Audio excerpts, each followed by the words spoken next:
Peace and welcome to the Real HD Show, the higher discussion.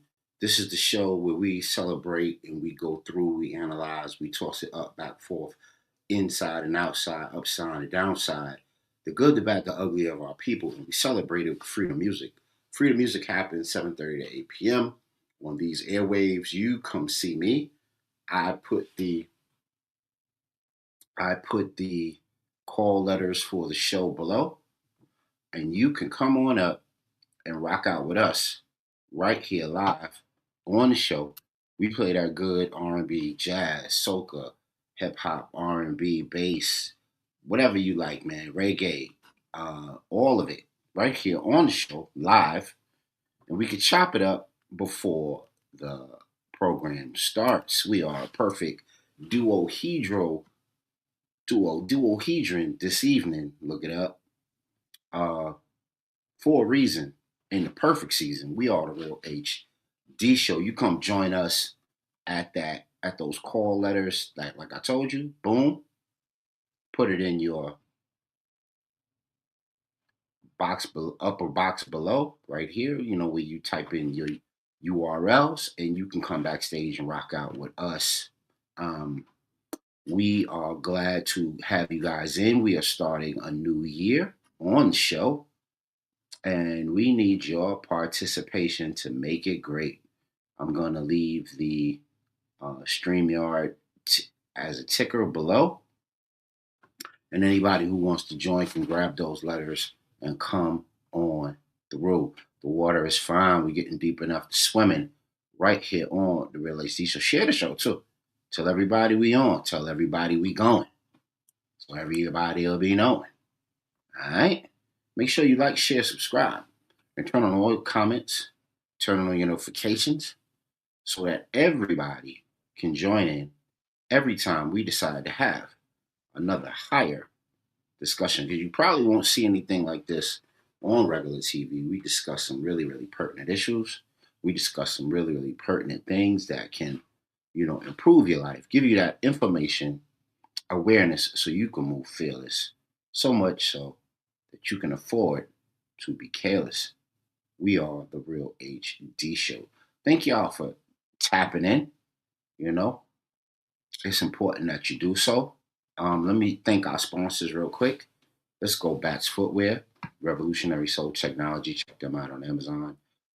Let's go Redeem Vacations. Bring 5 people to the Real HD Show, courtesy of yourself or any Real HD TV shows. We have many of them. I think we have about 6 in circulation right now. And you can win a gift certificate, dinner, vacation, or spending for you, yourself, and a loved one. Check us out that way. Check out Redeem Vacations. Also, Total Package Energy. Some of us have a second half to our day, and we need that energy to go.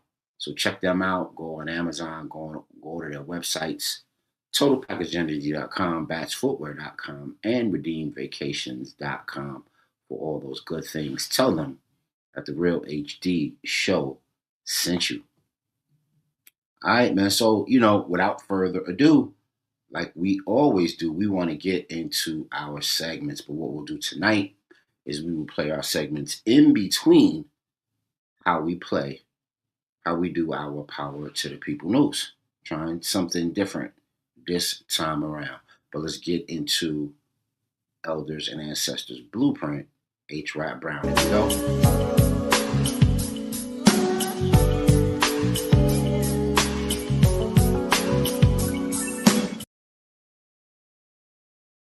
White folks in this country. See, for black people, justice is a joke. See, it's no in between. You're either free or you're a slave. That's like telling me you can be a little bit pregnant. Neo-colonialism. In other words, the man has set up a puppet regime. These black people, they are responsive to the needs and the whims of the Democratic Party and not of the masses of black people. The media has always been an enemy of black people. Malcolm X would be a good example. More Negroes feared Malcolm X than white people because news media told black people that Malcolm was bad. Muhammad Ali, the reason that Muhammad Ali could be given the maximum sentence and the maximum fine and the black community did not revolt was because Muhammad Ali had been made an enemy of black people. See that the press has deliberately created a vacuum in terms of deliverance of attitudes or positions to the black community, which is to be expected. We cannot rely upon white news media to convey black revolutionary messages. For 400 years, she taught you white nationalism and you lapped it up. You had your children thinking that everything black was bad. Black cows don't give good milk. Black hens don't lay eggs. Black for funerals, white for weddings. That's white nationalism. Santa Claus, a white honky who slides down a black chimney and comes out white. The vote has been used as a tool of oppression against black people. The system mandates the action of the individual flex, which means that it's been give him the vote and call him free. See, it does not profit black people or poor people anything to have the vote and not be able to select the candidates who they want to choose. There is no choice. Evil is evil. There's nothing in between that. Whether, a black individual is in office or a white individual is in office. Well, so we're talking about a complete a change in system. It will be oppressed people. See, black people are in the vanguard position of the struggle because we've been the most dispossessed. However, there are other oppressed people in this country. Mexican American, the Spanish American community, the Puerto Ricans, American Indian, Japanese Americans, and even poor whites. My contention is that black people have not made progress in this country. America has given blacks some concessions out of political necessity. The man, system, endorses cultural nationalism. He will give people money to open up dashiki shops, will give people money to open up bookstores, because he knows that if you keep the people thinking culturally, then they won't move politically. My position is that culture has to be political. No such thing as justice in this country for black people. The courts are a tool of oppression. The courts, help to execute the genocide, the type of genocide that has been practiced against black people in this country for 400 years. Those laws that keep them up keep us down. You got to begin to understand that. All right, that was H. Rap Brown. Jamil Amin, we wanted to celebrate him real quick and give him some deference and celebrate his contributions to the planet and his exploits for our freedom, justice, and liberation. Good brother Jamil Amin, H. Rap Brown, was a Muslim, of course, who was the fifth chairman of the Student Nonviolent Coordinating Committee in the 1960s. He served as the Black Panther Party Minister of Justice during, the short-lived link between SNCC and the Black Panther Party. And we will be touching on him, his life, his legacy as the show continues. We wanted to just get that in really quick to celebrate brother's life and love, and so that you can see a little bit of narrative about what was going on with the good bro. Him like Stokely Carmichael, him like Fred Hampton, him like Malcolm X, and so many, many, many other of our revolutionaries in the 60s and the 70s. He found himself at the end of a murder and assault charge and wind up having to do some prison time. Wasn't really like, some believe he was set up, some believe it was true, depending on your vantage point, depending on your connection to the Black Panther Party for self-defense, and depending on what POV you have as an individual, whether or not you believe the Black Panther Party was for good or for bad, and you bought into whatever headline that the national media fed you on brother H. Rap Brown. But one thing he was for black people's freedom, justice, and liberation every day of his life. And we want to talk more about him. If you would like to talk more about H. Rap Brown, there are the call letters below. You put it in, you type it in your box above. I bring you up.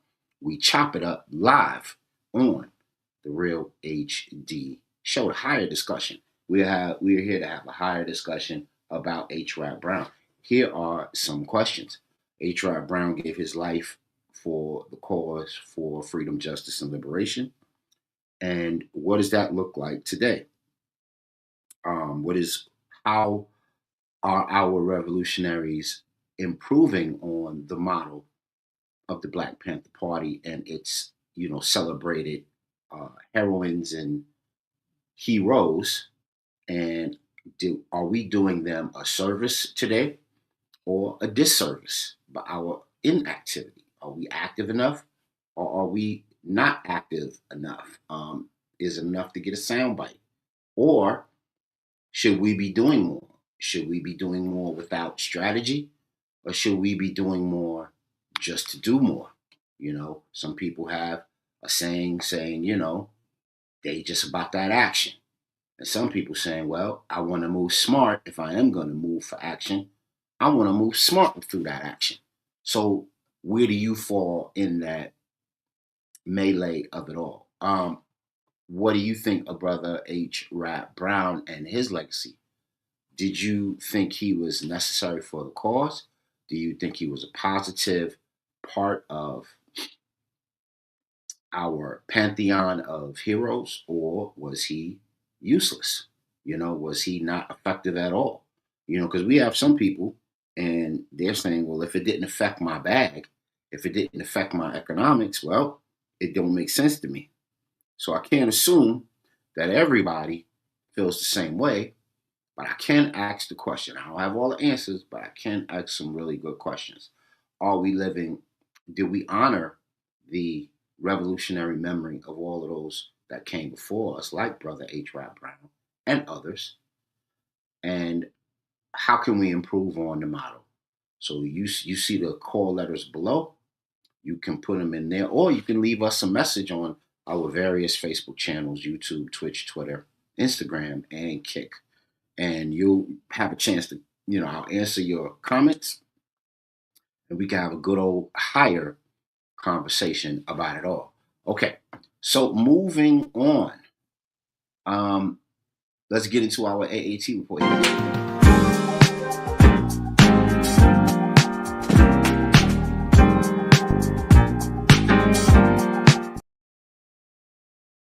Hey, we are in a AAT report, healthy, wealthier, and wiser for a brand new you, because we need cell power. Many, many moons ago, our cell power was put in conflict with the pandemic, as I like to call it. And, we need to gain that back as much as possible. So here we go with a solution and a way to do just that. Here we go. AAT report, everything under the air, water, and on the land that can make us healthy, we're going to cover. Here we go. About okra water. It certainly has a juicy reputation, but I want to share with you some benefits of drinking okra water that you may not know about and a way to enhance it even more. Okra is rich in soluble fiber that acts as prebiotics to feed healthy gut bacteria and help support digestion, ease constipation, and reduce bloating. Because okra is about 90% water, making okra water is a great way to hydrate and flush toxins from the body. I like to soak my okra pods in a mixture of fresh pineapple blended with coconut water. The pineapple flavor makes it much easier to drink and provides its own skin glowing benefits, while the coconut water provides more electrolytes. You can sip on this throughout the day or enjoy a glass first thing in the morning. This is an easy way to enhance your typical glass of water and get in more nutrients. All right, so there you go. Okra water. You ready to commit yourself to that? Remember when Grandma made that okra and you put your fork in it and it was all slimy and it came up like a piece of snot? Who would know that crisp okra, I mean, you could heat it up too, but then when you add heat to things, you kind of burn away the benefits. But who knew that benefits? Who knew that okra would have tremendous health benefits? The polyphenols, the antioxidants, really, really powerful. Who knew that thing that we didn't like about it, that really kind of slimy consistency, may wind up being the healthiest thing for you. Helps lower blood sugar, helps regulate and lower blood pressure, blood sugar, and many, many wonderful benefits for the ladies, for, private areas of the ladies. It really helps benefit and regulate those things, helps regulate hormones, has super, super great benefits. And if I don't know if you guys follow Dr. Bobby Price. I follow him. He's a really dope brother, really dope clinician. He has a nice YouTube channel. You can check it out. Give him a subscribe. Tell him the Real HD Show sent you. They are doing a 10-day New Year okra water challenge, and I'm gonna try it. I'm gonna try it. I'm gonna get some okra. I'm gonna get some okra. I'm gonna mess with some pineapple. And they say if you don't have the pineapple, then you can do some what do they call that? You can do lime in your okra water to take away some of the bitter. But we need the bitter. So, and lime presents its bitter all on its own. But you get the maximum health benefits if you put a little bit of mineral water in there, and of course clean. And then you either add your pineapple, fresh pineapple, or you add your lime to it. So that's the way I would do it. I would just do it that way and um, see how it works for you for 10 days. See if it takes away some of the bloating. See if it takes away some of your digestive issues. It's supposed to be real good for folks with digestive issues. Like I said, the polyphenols are really super, super helpful for you. I can get into the chemistry of it all, but I don't want to bore you. And then also the antioxidants are really, really good. Pineapple helps the skin. Lime helps the digestion. Do it, do it, do it. Get it in that way. And be healthy starting the new year. Start the new year off right. And it'll help you combat, especially if you live in the Northeast or the Midwest where it's cold as a toad right now. You will help ward off some of those colds, flus, and pathogens that are trying to get into the body and do the body no good. So get involved in that. Do that. Let me know how it works, man. Come on back to the Real HD Show. Tell us what you think.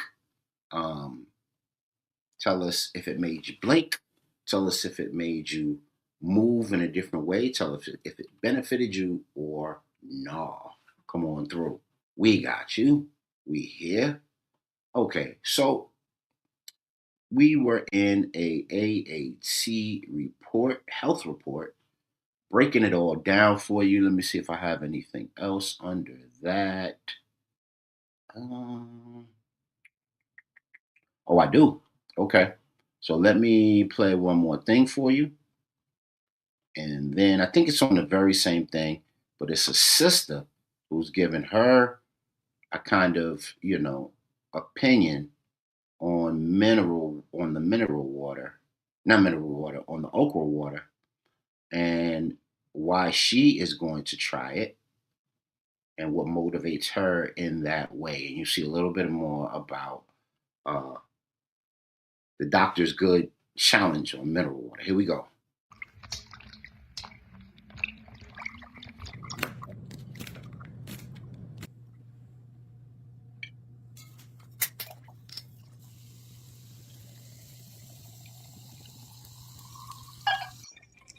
Hello, my good people.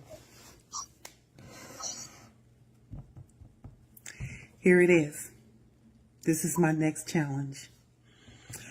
To drink okra water. Now, I'm going off of this challenge that Dr. Bobby Price has issued out. This is it right here. I decided to do it, as you saw, with some sparkling mineral water. That's what I decided to do.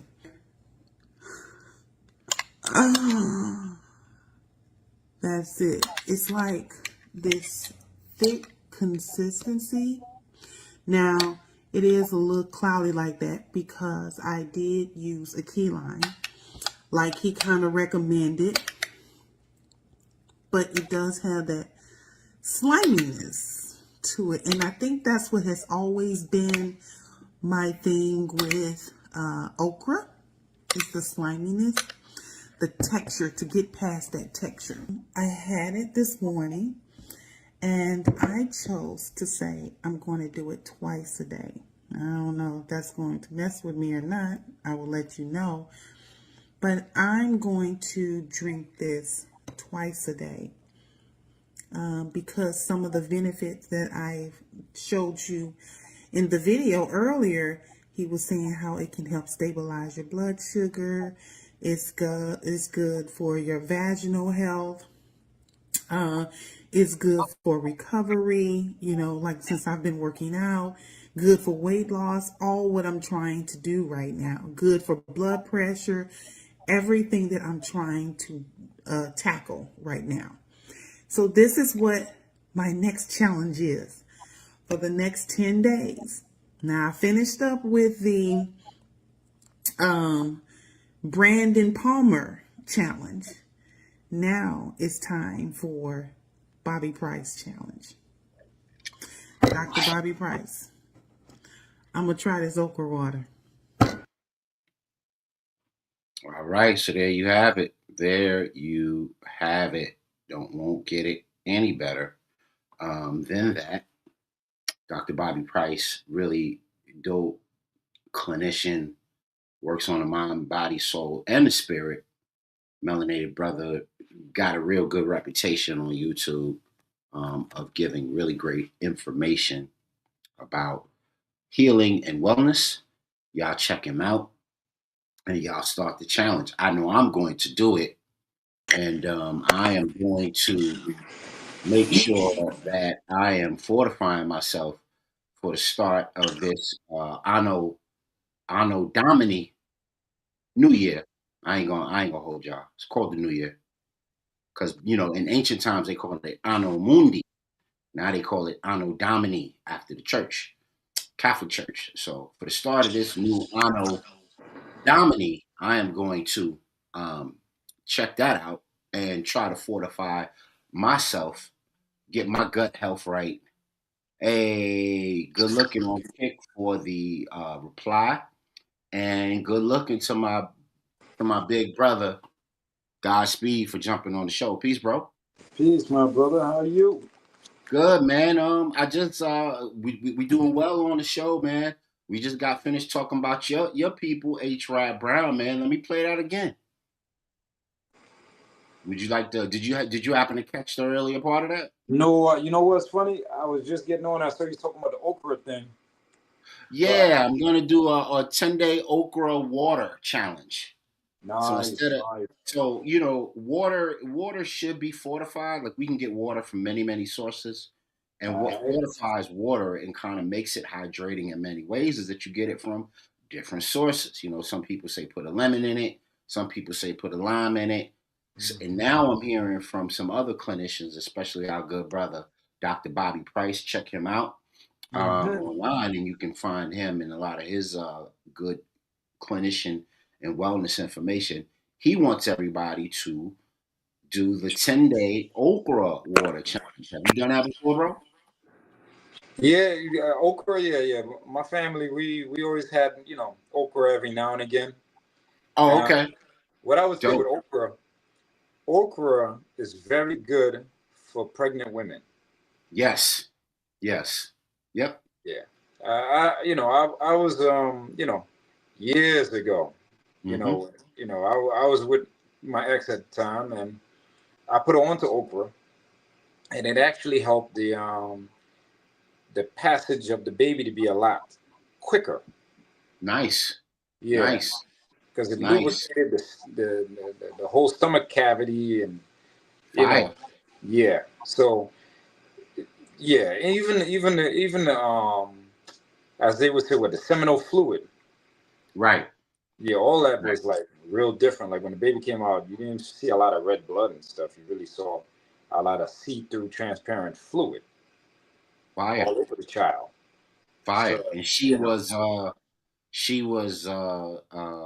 thankful and had a great transition under those conditions. I'm gathering.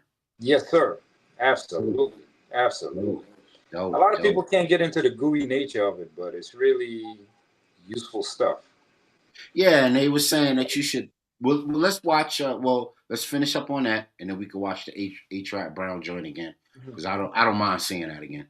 If Okay. anybody in the chat wants to see that again or wants to expound, because I know my good brother's gonna have a lot to say on that, you can do it as well. You can put it in the comments, or you can get the link down below and come up live and kick it with us that way. So to finish up on the okra water, they saying pineapple, Mhm. lime, lemon, and those are the good ways of mediating the taste and the consistency of the water without ruining the wonderful ingredients that the okra gives.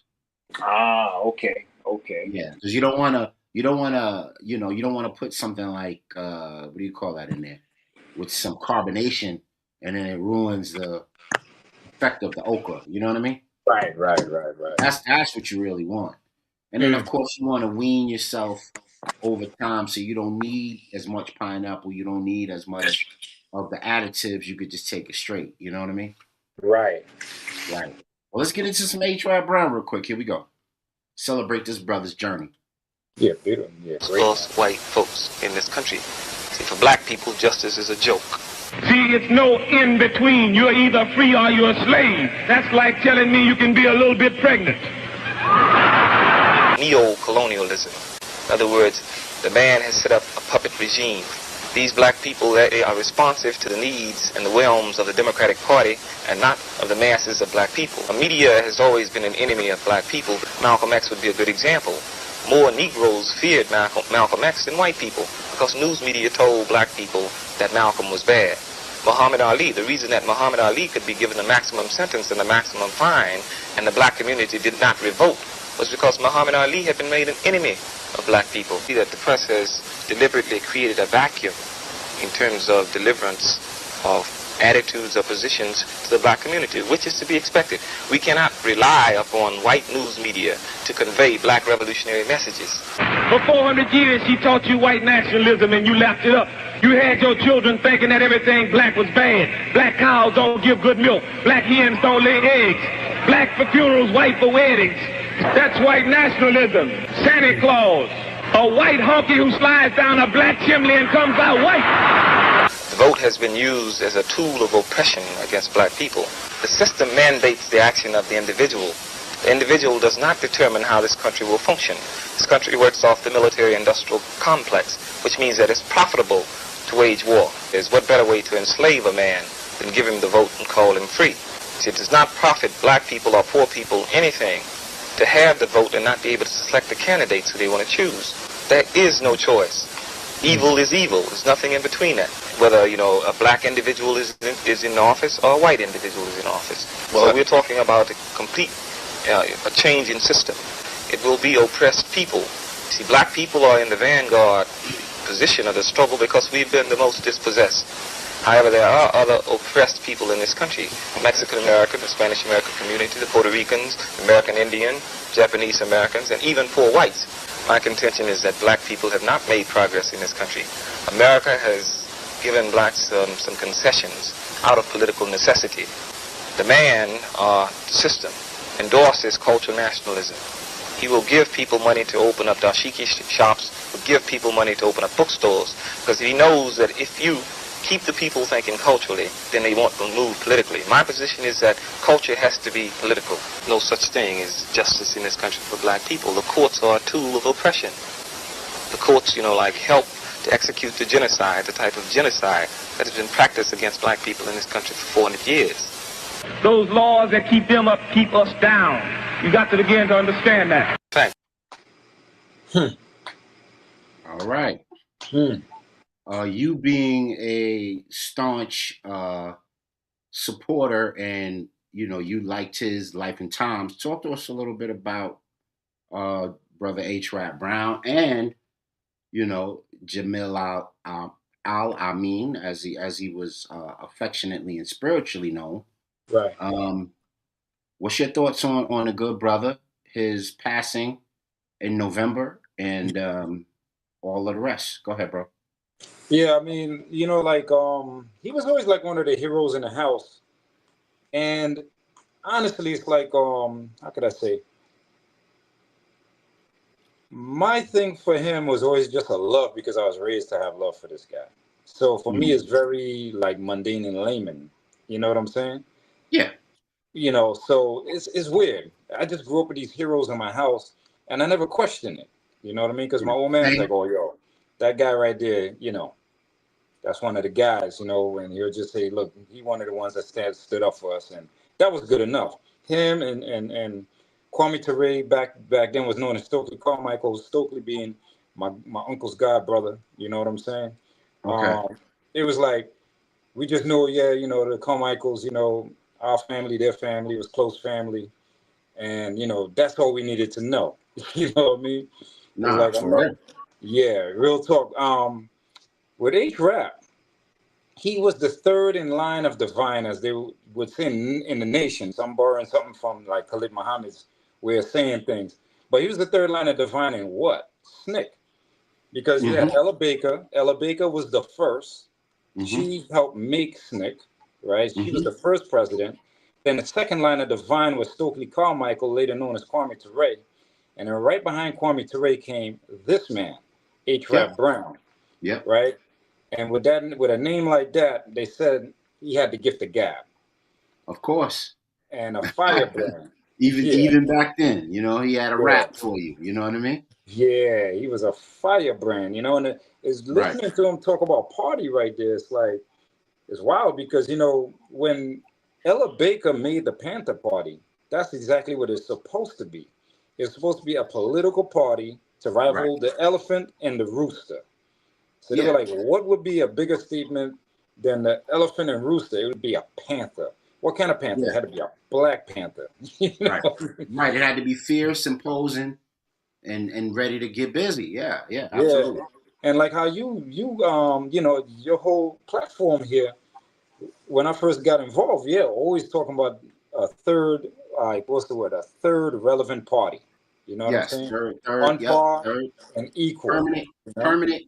Yeah, man. It's way past time for a permanent third black political party that speaks Hmm. to our needs, where we could raise Yeah. finances and aim our goals and our future, endeavors and our cultural and community needs can be taken Yeah. seriously.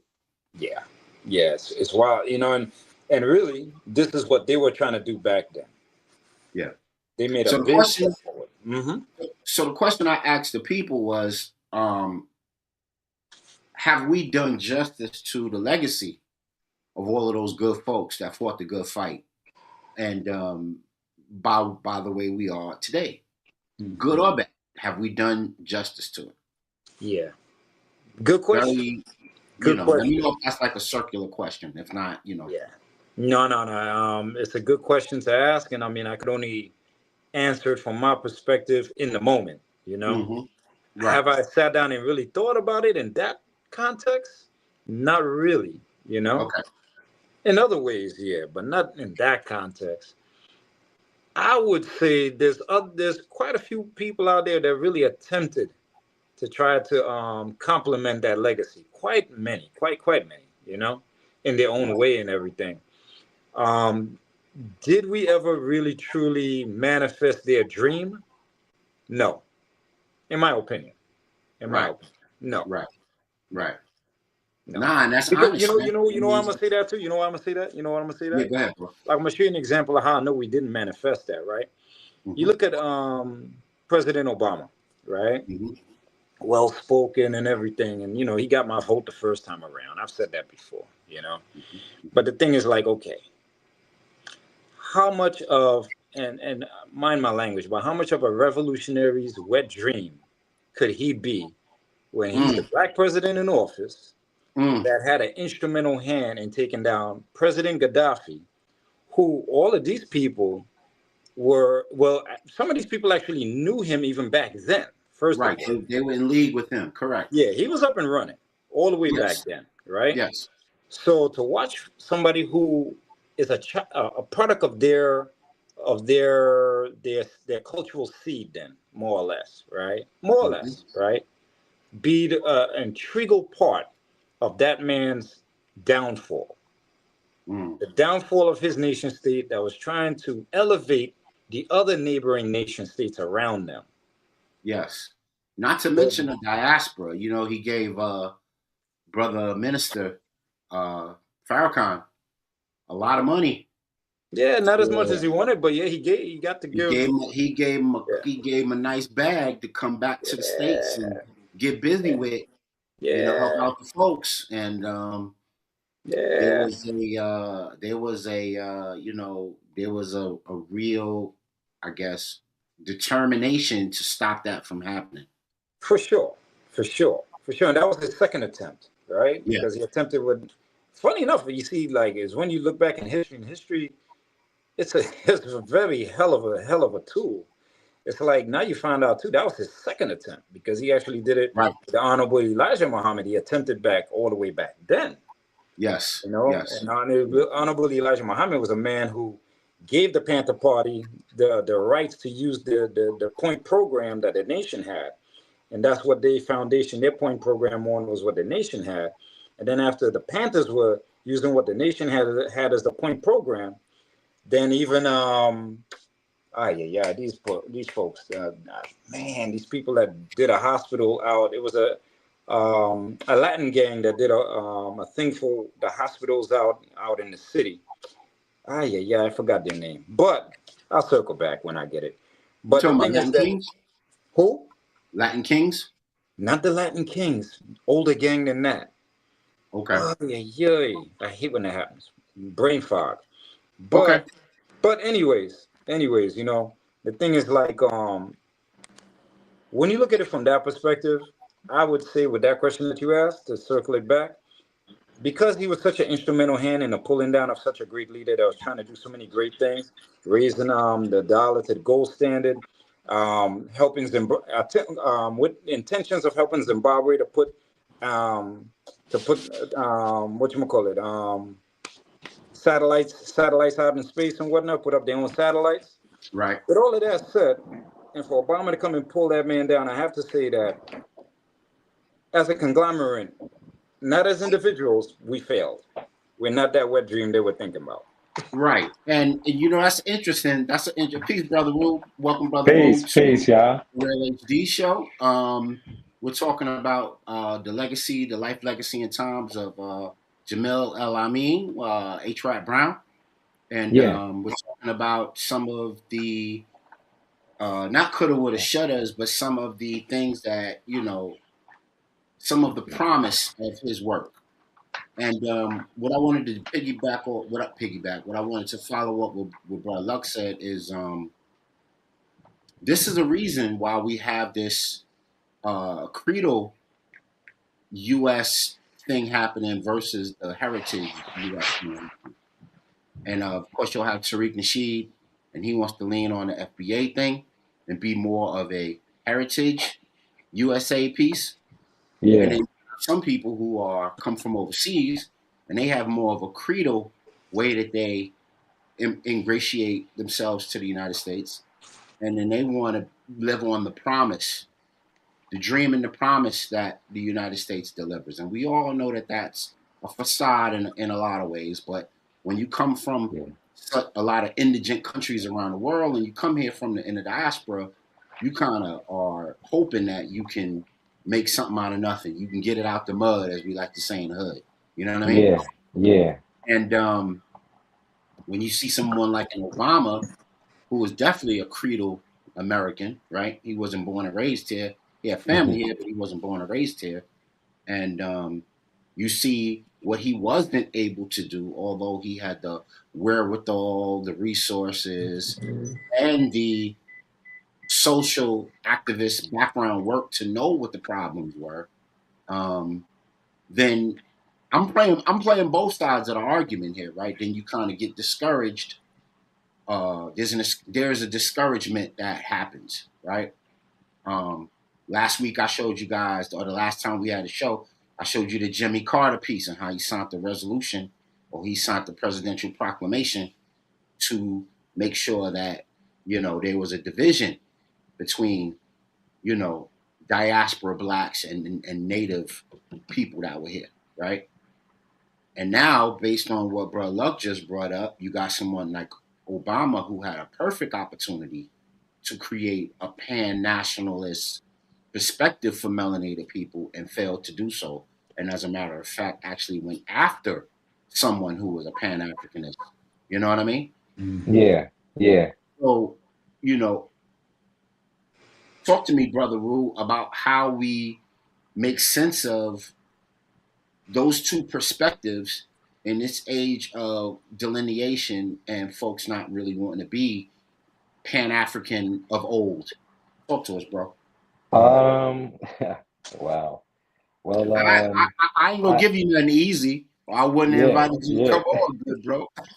Yes, sir. Yes, sir. So it's a lot to that Pan-Africanism, you know. It is. It is. It is. It is. I have a brother from Ghana named Yao, good elder, you know, well versed with Ghana's history, and he broke down Pan-Africanism from, you know, the first person. I have their name in my phone. It's someone that I got to look more into, but basically, with the Pan-Africanism that happened in Africa, it was due to, of course, people here, you know, in Mm-hmm. this hemisphere, in the Americas, that sparked it. So it's funny. People here who I know never been to Africa or never been to Ghana that claim this FBA thing all of a sudden, you know, they have a bad outlook on African people, right? And they make them the enemy, right? And the thing is, what I've seen they'll do is find like one person and then generalize. The issue that I really have with our people here in this hemisphere is the I gotta call it what it is. It's being a coward, right? In the streets, we call that being a coward. Meaning, say I got an issue with you, right? But then I generalize the issue. You know, some people out here be acting like, you know, they know it all and they tough, you know, when you're really talking to one person out of the three of us. Mm-hmm. You know what I'm saying? Mm. That's cowardness to me. You know what I mean? Okay. And this whole FBA thing with Tariq Nasheed really became a thing through a cowardly act. They had an issue with Busta Rhymes. They had an issue with the sister, the dance hall sister from Jamaica, who said that Jamaicans created hip hop. And then instead of just addressing them, they said all Caribbeans. And I'm like, Caribbeans is not even a term, but all Caribbeans, you know, they take our stuff and claim it for their own, and never that. That never happened. That's a lie. And I personally feel Tariq Nasheed is funny you bring him up. He's a government plant, and I can more than prove that he's a government plant. Mm. I wouldn't trust him as far as the wind can blow. You know what I'm saying? He's not somebody that could be around me. I'll snuff him, tell you the truth. He come around me, yeah, he's gonna get snuffed. Yeah, I You know what I'm appreciate saying? it. Appreciate your honesty. Yeah, yeah, straight up and down. He's a black devil. And the thing is, you know, people like Brother Yao, which is in many. So for every one that they could show me that says, oh, you know, the Africans is this and that, I could show you many that say, yo, if it wasn't for, you know, black people in the Americas, like where would we be? Because Kwame Nkrumah was actually influenced from what was going on in the Americas. Right. That's how he Right. even started this whole program. You know what I'm saying? Correct. And so you have that dynamic, right? So like Elijah Muhammad said, because most people they hate Elijah Muhammad, right? But he was a great man, and he did things. That's another thing. I notice here people who do things here. Of course, you know those who are in power that have interest, they're going to shoot it down, right? But Mm. the 85 amongst us, it's like they love it. You know what I'm saying? And they'll just hate you without even without any facts behind why they hate you, right? So they hate Elijah Muhammad, but Elijah Muhammad said the sun will rise in the west and set in the east, and what that's meaning is sun as in light, right? As in knowledge, right? Coming from the west, and we would in turn educate those in the east. We would influence those in the east. That's what he was basically trying to say in a coded fashion, right? Because we know everybody be listening. So what he said, it showed and proved itself with Kwame Nkrumah, right? Because he inspired everybody in Africa, including Muammar Gaddafi. to be able to even get to the point where he got to do what he was able to do, right? Before they assassinated him. But as far as what do we do right now? For me, like I was telling my brother, the FBA concept, I like it because it was people like us, you know, the so-called Caribbeans that was doing the knowledge and putting the knowledge out years ago that Tariq Nasheed is trying to cling to now because he has nowhere else to go. He already exhausted all his resources, you know, with all these prior DVDs that he did, right, Mr. FBA. I look at it this way. How you claim to be foundational black, right? And you said Africans conspired with white people to put y'all in the position y'all in, right? So why would you do your first set of DVDs, which is a series of 5 on Caribbeans, who you claim is your enemy, Oh, and you Africans, talking about Hidden Colors? the Hidden Color series? Yeah. Why Yeah. would you do a whole series on the people and praising them too, right? On the people that you claim was teamed up with the white man to take you off your land and you know make you a misnomer, right? And confuse your people, right? Ridiculous. That's number one, right? So it already shows improvement. And he was a broke pimp that had to resort to writing books about pimping because he had a weak pimp hand in the street, right? So not you're a pimp when pimps hoes and you know pimps up and hoes down pop out. All of a sudden now you're a pimp. You know what I mean? Writing books, you know, in the same era, just riding the coattails, right?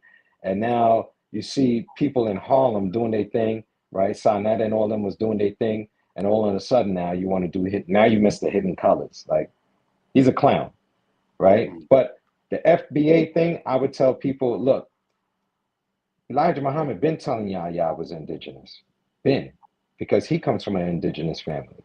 Right. That's number one. You can see that.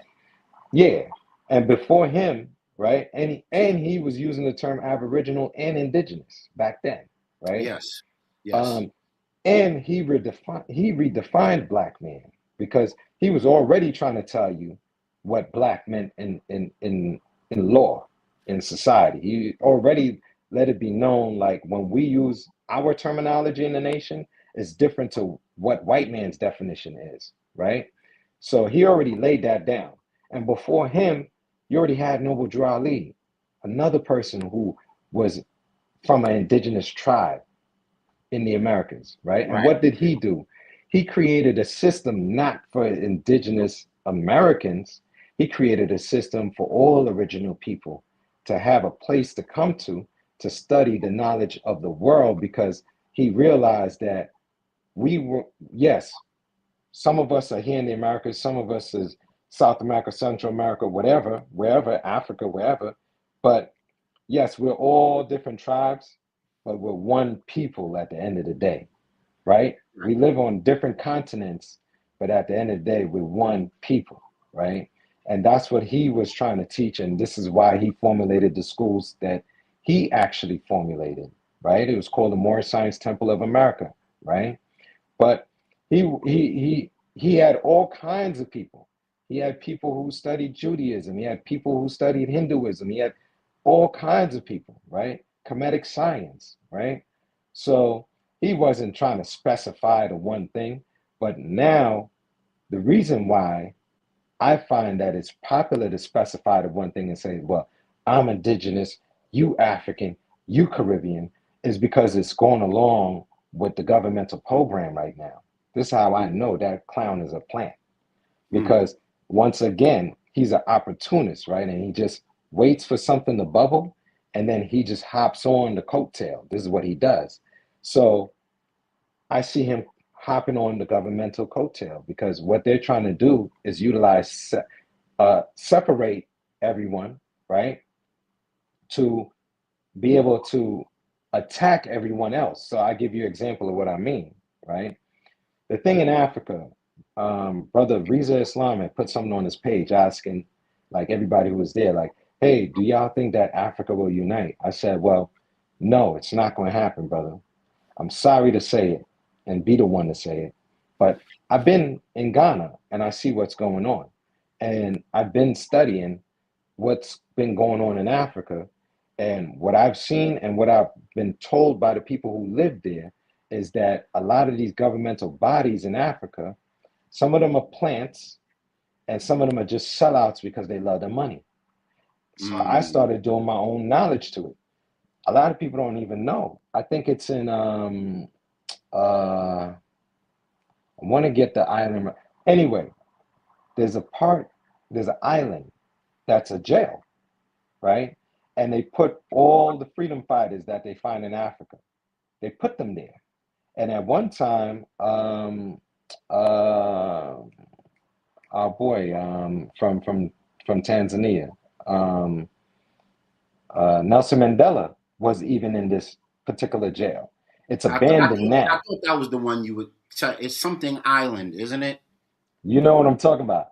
It's Yes. abandoned now, right? Yes. But they was rounding up the freedom fighters, and who was doing it?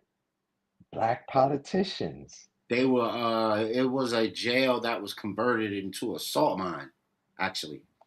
You see, you know exactly the place I'm talking about. Yeah, they used to do salt labor at that particular jail. But I wanted to give a shout to Av. He left us a message. Hey, bro, if you see the link, man, jump on up if you want to. He says, peace, y'all. Not to switch up y'all flow, but were a lot of melanated presidential candidates previous to Obama, going back to Frederick Douglass, varied goals and level of support. Yes, sir, brother. Yes, sir. Yes, sir. So, yes, sir. And did Gregory, Eldridge Cleaver, yep. Lenora Fulani, and Fulani, yeah. You know, what's the good sister's name? Regina King just played her biography.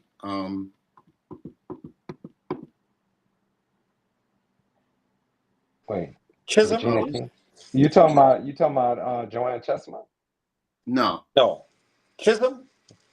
Shirley Chisholm. Thank you. Shirley Chisholm. Yeah, Shirley Chisholm. Shirley Chisholm.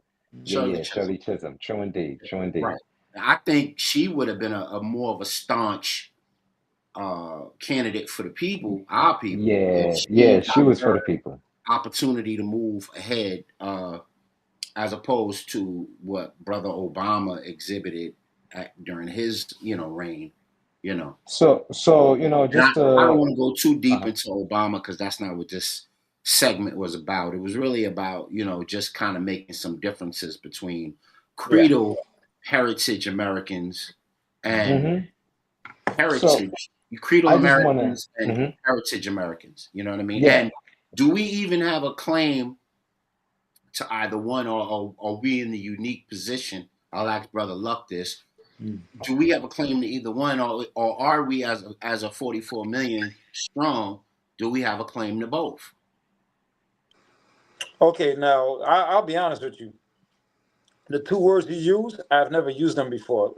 Rephrase that a little bit for me, like So there's a thing called heritage citizens within the states. Okay, and Credal citizens within the states. So the Credal focuses more on what the theme of America is, the promise, the dream.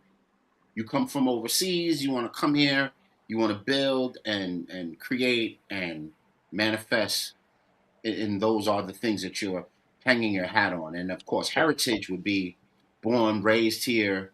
Right, indigenous. Indigenous or native.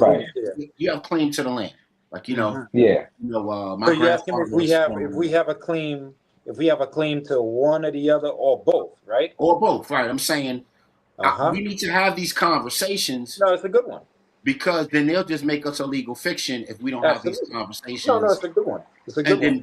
And then decide what we are going to call ourselves, by ourselves, for ourselves. You know what I mean? Instead of being decided and named for. So absolutely.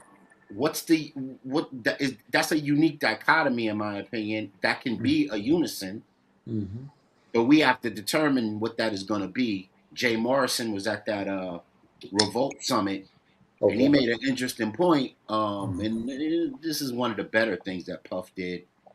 before he went sideways with everything that he's been involved with. But Mm-hmm. he had that political forum, Mm-hmm. and Jay Morrison, the Memphis, cat that loves to get the real estate bag. I don't know Yes. if you guys So follow. definitely aware of him. Yep. Right. He said, we don't know what we want to call ourselves. We want to be Muslim. We want to be more. We want to be black. We want to be African American. We want to be Hebrew. We want to be Israelite. We want to be everything under the sun. And, how does that manifest in the direction that we're going in? We want to be Right. Christian, Mm-hmm. All that. and now So, there's the movement. Now that you have Heritage America, no, not Heritage America, Turning Point USA, Mm-hmm. divided with America First, Mm-hmm. this issue of Credal Americans versus Heritage Americans is Mm-hmm. taken front and center. Right. You So you know, say so you're asking if we have a claim to either one or the other or both, yeah. right? Like, and how do we purport ourselves in the midst of that? I would say this. I'm a simpleton with it, and I'm going to go with a simple approach. I'm going to quote someone. We are from the earth in every part, right? Right, So my right, thing is like we are what was before all these jurisdictions, as they like to quote unquote use the phrasing all the time, and even the names of these countries and islands. We were there before all these names of these countries and islands because these things came about. The names that they're currently going under are misnomers, right? And they're just names that was given by the winners, right? yep, The people who won the wars. Trinidad yep. was Erie Island before it was Trinidad.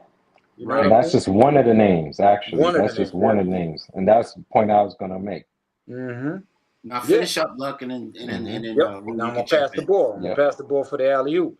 So yeah, so my simple stance is we're from the earth in every part. So yes, of course we have claim to both sides of it. Lucky code that 1-36. Let's go. Black I man, didn't even original realize it. man Yep. select original man select the best parts of the planet Earth for himself Planet. at all times. Indeed, Absolutely. Absolutely. absolutely. Absolutely. Yeah, man. So, I'll pass the ball um, to him. I'll just add on to that because that's the point that I was looking to come to is the fact that a lot of us like to claim that, when we get into those systems you called Israelite, this, that, and the third, all the religious, what I call the religious systems, Yes, right? sir. And you claim that, they claim it also like a nationality, right? When it Right. really isn't, right? Mm-hmm. It's just a religious term. But the thing is, if they claim that they're separating themselves from colonialism or the colonizer, they're lying to themselves because Mm, they're still underneath the colonizers' terminologies, right? Because all of those is colonizer terminologies. That's mm-hmm, number one.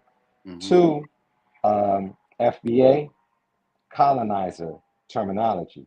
You can't be foundational black and American. Black and American is two things created by Europeans. You're already still underneath their jurisdiction if we want to be technical about it. You can't be foundational, meaning you can't be indigenous and claim black and American. That's ridiculous. You're dealing with personality disorder. Something wrong there. Now, with going to the Creole in Trinidad, my brother may not know about this too much, but I do, right? We have certain dishes that we call Creole dishes, right? Oh no, no, no. It wasn't called Creole, it was called Credal. Creedle. Oh, okay, Credal. okay. So my earpiece, pardon self. Yeah, pardon me, Okay, man. so That's I no, can't it's not lose my you. little I It's can't lose my little Bronx slang, so it might have came out like with the O hey, you know how it go with us. instead of the We D. That's You know we why what I I'm gotta said saying? throw our I was flavor trying on to there, figure out right? what the word mean is We gotta because throw I our know you flavor say on there. freedom. I heard you Creedle. clearly. I honestly never used the word before, but I know that I heard what you said. I heard Yeah, the clarity yeah. in All your right. word. Yeah. It's a So now, fascinating conversation because you're intertwining those who have indigenous heritage to the land, and then you yeah, including those who have come over from the other places, from other lands. Other places in the diaspora to land here and affect what has gone on here over the over the 4 centuries that we've been here. So, So, all right. So to add to that, yes, I think that it's good that the indigenous of the Americas are striving to go back now and make that claim, right? And hold that, right? One thing I would say with that, because I have a homegirl, she said her family, part of her family's Creek Indian, right? You can't be Creek neither. You can't tell me, right? So if I'm your colonizer and you come to me, right? I'm the government, you Creek, and you come to me and you say, well, I was raised as a Creek Indian and so on and so forth. I'm gonna look at you like you got two heads. You know why? Yeah, Because I have the knowledge that I No gave such you thing. that name. Yeah. You see what I'm saying? Yep. So if No you, such thing. yeah, if it's true to you, it's just like the Gullah Geechee calling themselves Gullah Geechee, and I'm like, hello, y'all are Yamasee. Understand who you really are, and then understand that that's the name. And look, as they'll say, I'm Trini, right? So-called Trini, right? Why do I know that and you don't know that? And you the queen. I done met the so-called queen. Why didn't you know that? Why did you get educated by us, the so-called foreigner, right? Now, if you want to call separation, call the separations. I'm good with all of that. Because me personally, I look at it this way. Any human being that thinks that they got to tie themselves to land because they claim they come from the land, you don't understand human anatomy. You don't understand ecology. You don't understand yourself nor your surroundings. You're still lost. Every human being is produced by another human being. When people ask me where I come from, I say my father and my mother. I've been saying that for years. Keep it simple, stupid. Yeah, I come from my daddy nutsack. That's it. Yeah. I incubated in my mom for 9 months. Yeah. That's actual fact.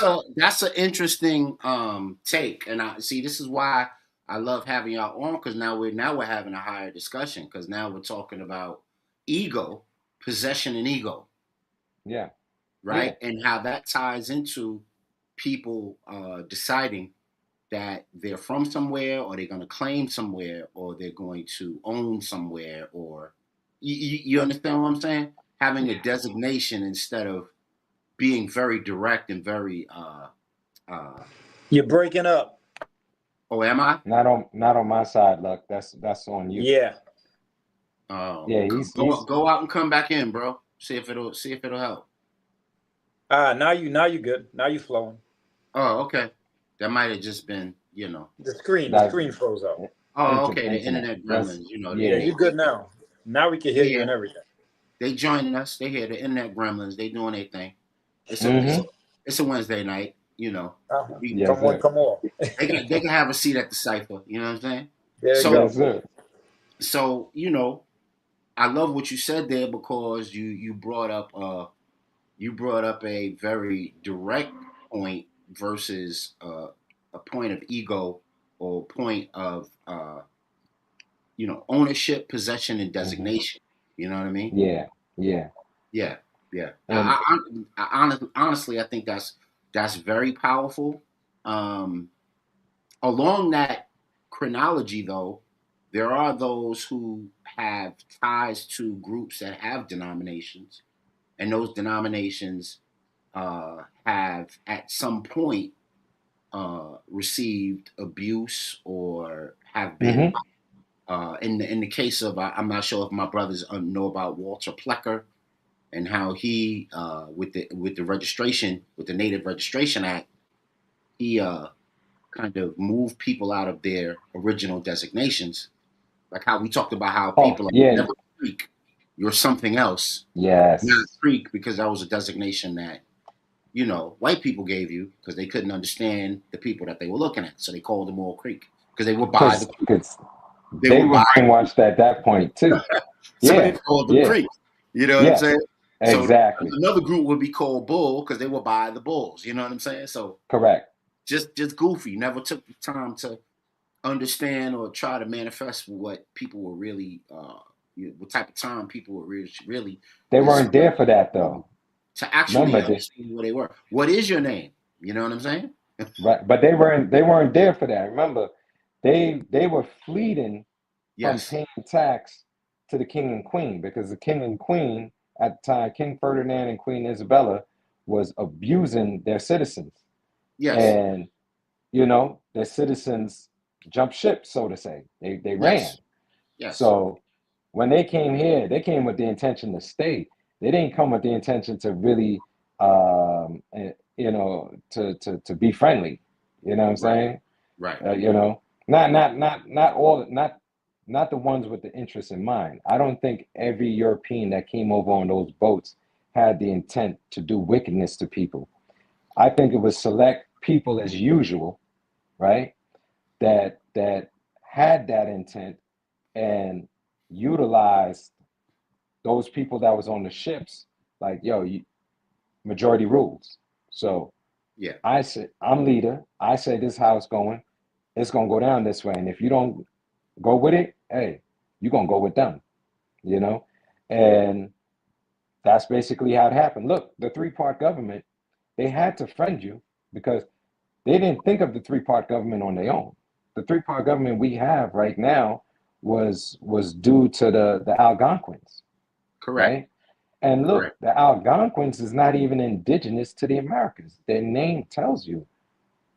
It tells you right there, Al. That's Arabic, bro. That Yes, yes, that yes. Let's get you into know what I'm it. saying? Let's get So into it. here in the Americas, for those FBAs that want to claim that, there's a separation, yes, there is. But be accurate if you're going to be loud. Don't be don't be loud and inaccurate, right? And Yeah, what but I'm you know how it go, bro. They always have a. It's a war. It's a clash of the dumb and the dumbers. You know what I'm saying? exactly, Everybody want to be exactly. loud and inaccurate versus being accurate and so that you can have a proper claim. You know what I mean? Yeah, because for Yeah. instance, in our sciences, right? Elijah Muhammad tried to teach that how we had a global economy before slavery. So, and the proof is there actually. I mean, you could go to the Mayan civilization and find the proof. You actually see the different chiefs because how you know the chiefs from Africa is due to the pelt that they have on, right? Because certain animals are indigenous to certain land masses, right? Another thing you gotta look into is which animals actually did really migrate and which animals was actually brought to a particular place, right? Mhm. So, for instance, in the Sahara Desert, you have camels. Most people don't know camels. That's not their habitat. They were brought there. They were actually bred in the Americas, Yes, sir. So West Africans came over on boats and actually purchased camels and brought them back. And the time period people need to look at is you need to go to the Roman Empire and you need to study Septimus Aurelius. Septimus Aurelius never ate food in Rome, even though he ruled in Rome. And he used a camel as a way to transport his food to the northern shores where they had boats and they would bring the food over there. And that's how he ate. He never ate food in Rome. Septimus Aurelius. He was a black ruler of before Commodus, right? Because Commodus's father took over after Septimus. They killed Septimus' son. So Septimus died. They assassinated his son to get them out of there, right? And then Commodus's father is the one who took over the rule, and then Commodus kills his father. That's what you see them reenacting in Gladiator. Right. Commodus smothered his father and strangled him out and killed him, right, to take over the rule. So you need to read on that time period and you'll learn, oh, this is what's going on. And so when you follow these types of things, you start to learn more than just trying to study. For instance, right? I never hear no so-called in descendant of indigenous Americans talk about the red people. We're not talking about the red man who we call the Native American. I'm talking about the red people, the short-statured red people that populated all in the Americas, all over, North, Central, and South America. Nobody likes to talk about that tribe of people. But you know who keeps their history alive? The Dogon. The Dogon keeps their history alive because these groups of people now migrated from the Americas into West Africa before the Dogon even reached there. When the Dogon came from the east and they came there, and mind you, the Dogon tribe stems all the way back to China.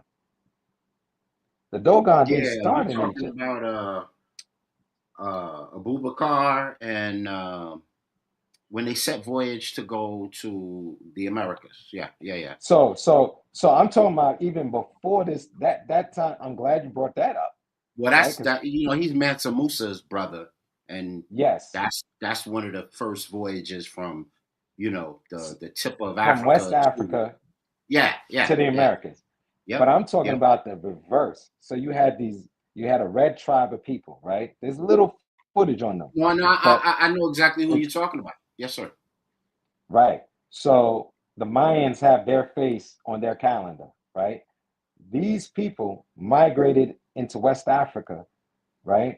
And they built a civilization in the hottest region of West Africa in Mali, right now, where the Dogon presently are. And the Right, Dogon, when they tell their history, they let you know immediately. They said, look, when we migrated here, this tribe, it was a red tribe, a small people, and they kept to show them honor, they kept their civilization there. And there's pictures. Anytime you look up like the Dogon area, you see a bunch of these little like structures, like housing, but it's made from clay and stuff like that.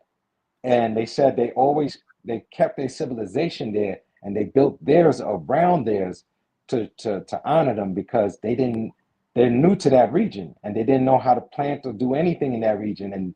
And this tribe, before they migrated on, taught them how to yes, live sir. there, Yes, right? sir.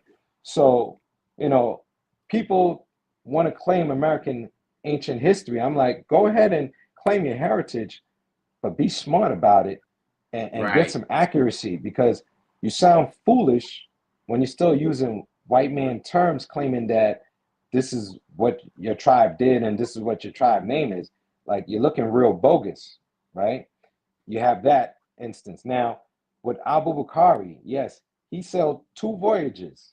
Mm-hmm. One voyage they always would talk about. That's the voyage that helped to populate Brazil, right? They sailed and they ended up in Central America and they later on sailed into parts of South America and they even left their carvings and everything there, so on and so forth.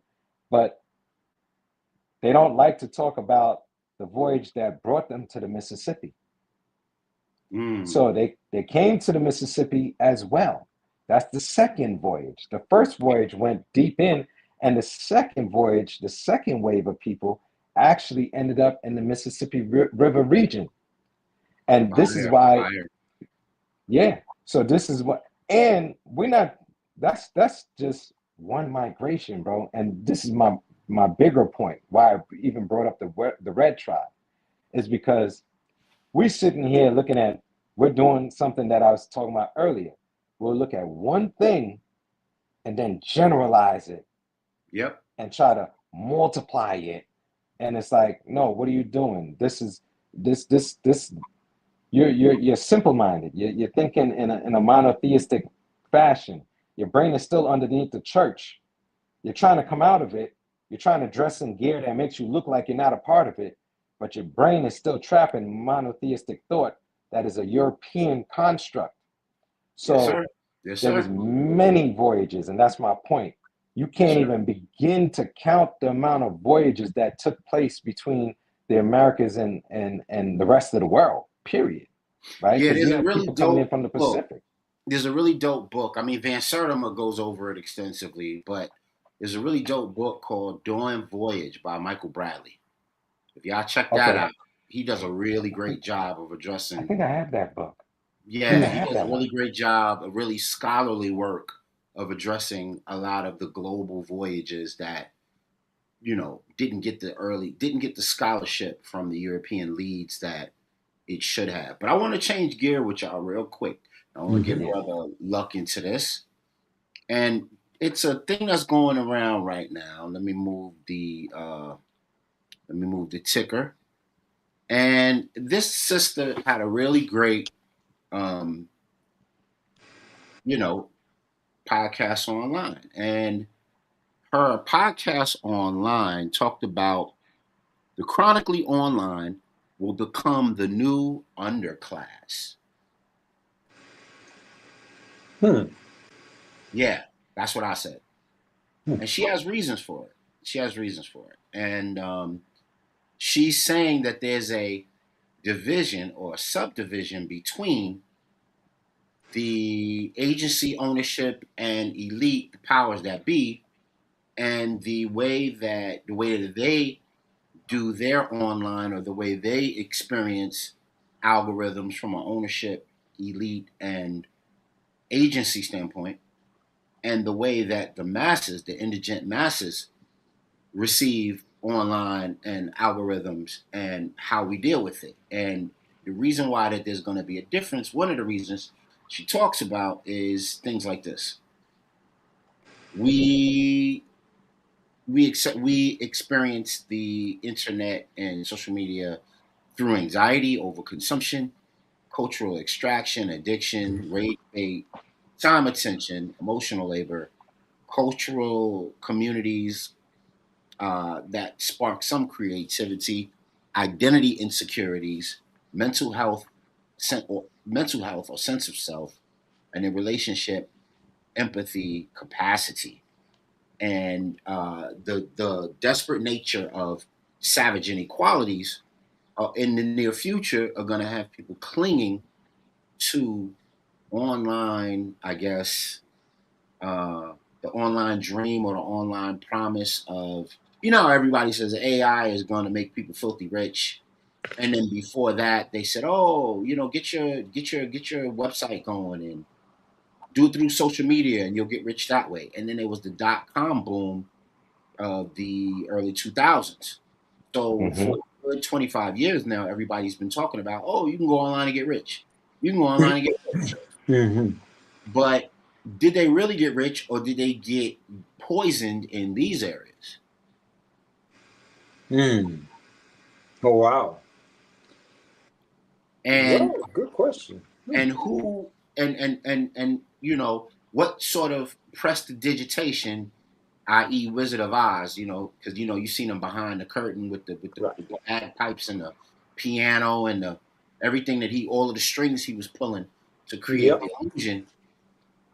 They were saying that the powers that be experience the algorithms in a totally different way than the lay person does, the worker, the middle income person. Um, and I just wanted to have that conversation. Do you Mm. guys think in the near future, with and we talked on the show before about how, I know I'm combining a lot, but I want everybody to get the gist.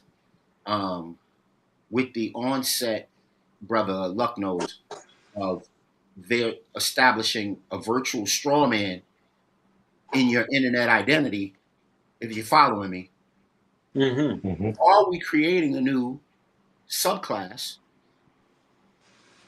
under the promise of what the internet and social media can provide? And then, of course, because we have the more social inequalities than most, we're all, original people, melanated people, gravitate to the opportunity for opportunity, Mm-hmm. if you're following me. So, what do y'all think about that? Oh, Is there going to be a new has the internet laid the seeds and the foundation for a new underclass of indigent people to be addicted and super dependent on the internet, social media, and all the rest of it? Like, did they create a new addiction Well, not in not a just a sense? new addiction, but like I said, because now you have your virtual straw man is Yeah. online alongside you. Did Mm-hmm. they create a new internet underclass? Oh, I see what you're saying. You see what Okay, I I mean? get it. Yes, yes, That yes, yes. that that is perpetually opportunistic and but perpetually desperate to be a part of the internet. I guess Mm-hmm. part of the American dream. What's your thoughts on that? You going first, Luck, or Anybody, Um, anybody at home could jump in. I know I mhm. said a lot, but will there be a new online subclass of indigent people based on our addiction to social media and everything that goes on online? Okay, indigent. I ain't gonna hold you. Poor, If you don't mind, poor, break. so, poor. poor Luck? Okay, Uh, copy. yeah, Okay, people now I without got resources. you. Well, I ain't gonna hold you. I hadn't even thought about it in that context. It's a Hmm. good, I think it's a great thing that you bring it up, right? Because now it's gonna make me think a certain way, right? Hmm. Yeah, that's a good one to ask. I mean, you know what? That, Because I try my best mm-hmm. to ask the existential questions that will have us building on things that are pertinent for the community, for the people, Right. Absolutely. and have that Um, tool for us to talk and be better for having shared information, having built with one another, and we can wipe away the cobwebs and kind of see some things clearly. Like, So yeah. yeah. so I watched some documentaries they had, right? My lady was Hmm. watching these documentaries and whatnot about kids who got rich on YouTube, basically, Hmm. right? Mm-hmm. And you saw all these stories about these kids that got there. They would do all these funny antics, things that we just can't relate to. But it's silly stuff. So everybody laughs because people want to be entertained, and there's nothing wrong with that. But after a while, you can see that these kids didn't have like proper like communicating skills when it came to like communicating with other people outside of that bubble. Mm. They were just kind of like socially Mm-hmm. disenfranchised. Right. Not to mention, they were used and in so many different ways abused, right? Mm. So you have that. So outside of that group, now I see that what you're talking about is the group outside of that group. The group that might look at things like that may be those type of people I'm describing, or just other types of people, and they figure, okay, I'm going to be able to do the same thing and make money like them. Hmm. You have that dynamic, and then they really don't make money like them, right? They're getting like, while these people are getting millions of views because they just hit the lane right, and they have everything else going for them, outside of technology and push with their parents and whoever else is funding them. They have the complexion for the connection in this case, right? So then you got the other folks that don't have these things going for them, and the next thing you know is like they're wasting their time trying to do this thing and only getting like about 1,000 views, so on and so forth. But this is what they're putting all their eggs into. This is what I'm getting out of the conversation. They put their eggs all into that, and now they walk away for the lesser with it because now they didn't develop themselves. They didn't develop a skill set. They, Mm. they probably could have done better time, going to school, right, and getting some kind of something to fall back on because some people do need that. Not everybody got the George Jefferson, create your own business and move on up thing going. So I think it's possible. It is possible what this girl is bringing up. Yeah, Yes. absolutely. Yeah. She's accurate. You know why I say she's accurate? Because we live in a universe that's based on reflection and replication. So Ooh, this, say more about that. Ooh, okay. Let's go so here. everything is made in the image and likeness, and it's replicated. There's one divine template, and everything is replicated off of that. I can go to from any universal body and show you how your body and that universal body is exactly the same. anything, anything, brother. Water, you name it, any element, fire, you name it. It's everything is made in the reflection and it's replicated after. That's what we do.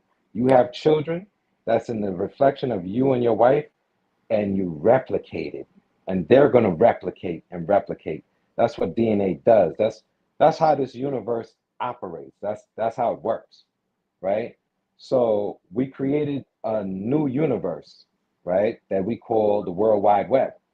So all it can do is reflect us, and we can replicate ourselves through it, and that's what we do, right? We have what we, for the lack of a better term, we all have internet avatars, right? Right now, mine's his name Rue. My brother's name is Godspeed. That's just an avatar of yourself. That's it, right? So what you put into it is what you're gonna get back. And in society, right? Let's take any business. Let's say car business, right? So Vic, let's say you start a car business. Me and my brother see you doing well, right? We're like, oh wow, yo, you see Vic came up, man, right? The cars is the wave.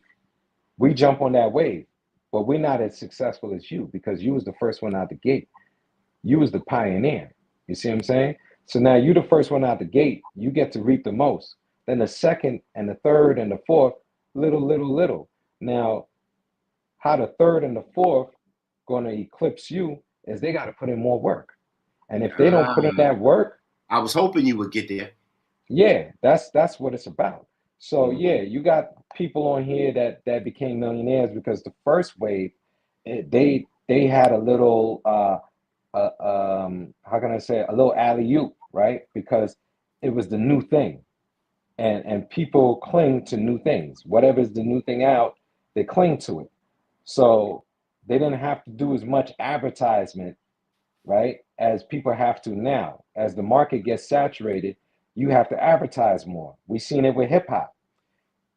Same deal, right? And business, all that's changing is the product. Yeah, we see the uber goober stuff that they're doing now to be recognized. Whereas back in the day, all Right. you had to do was have a strong flow and put together a good record, and you were good. Now these people are committing crimes and whatever Yes. they doing pranks and all sort You of know, shit. we know Watch rap was we knew to rap be was noticed. falling. You know when we knew rap was falling? If you didn't know in time before, you knew when you definitely knew when a bunch of artists started getting shot or doing or shooting somebody, or and that was their claim to fame. I got shot, right? So that Right. makes me tough now, right? I survived 9 bullets. That makes me the toughest guy, right? Um, then you had all the rappers who didn't want to get shot. What did they do? They committed some little petty crime or got caught up on some tax evasion crap. And then what did they do? They went to jail for 1 year. Every last one. Lil Kim, jail 1 year. P, jail 1 year. We could keep naming them. The ones Yep. who did real time was the ones who did real crimes. Like the one who was raping women, and he came home and he raped another woman and he's back in jail now. Mystical. Mystical did real time because he did real crime. You know, Master P's brother, what is C Murder, right? He did real time because he did a real crime. Everybody else, they did 1 year and came home after 1 year. That's no coincidence, bro. That shows you that the industry is like, yo, we gotta make you more convincing and we gotta recreate you. And this is where we heading with it. So you gotta have to go and sit down for like a year, you know, Mm, 9 months, mm. and pop back out. And then all of a sudden now, as soon as they pop back out, what happened? Everybody flocked to them. Why? Because you have to make them the underdog again. Mm, Because in this mm, society, it trains you that as long as you're underdog, we love you. The masses love you. But when you make it, we hate you. You had to do something evil to make it. mm. You see? Interesting. That's Interesting. that's that's what they do. That's what they Interesting. do. They even paint a picture like there's a peak to success, right? So I tell people, for me, life is like it's like an open plane, and I'm just moving forward, right? But they train your brain to say that when you're doing good, you're moving up, right? Like Lucky said, the Jeffersons, you're moving on up. And then they tell you when you get up there to the top, it's lonely at the top. So now they they make you an island, right? And we already know in chess, when a pawn is an island, what happens? It becomes a victim. That's the next stage of a pawn. It becomes a victim. Yes, And sir. that's what they do you, Yes, sir. right? They build you up like a Puffy. They knew what Puffy was doing because they trained him to do all of that, right? Correct. Correct. Oh, They trained him. and And that's the part, and mhm, that's the part that nobody's putting in these docs, bro. Who's training this dude?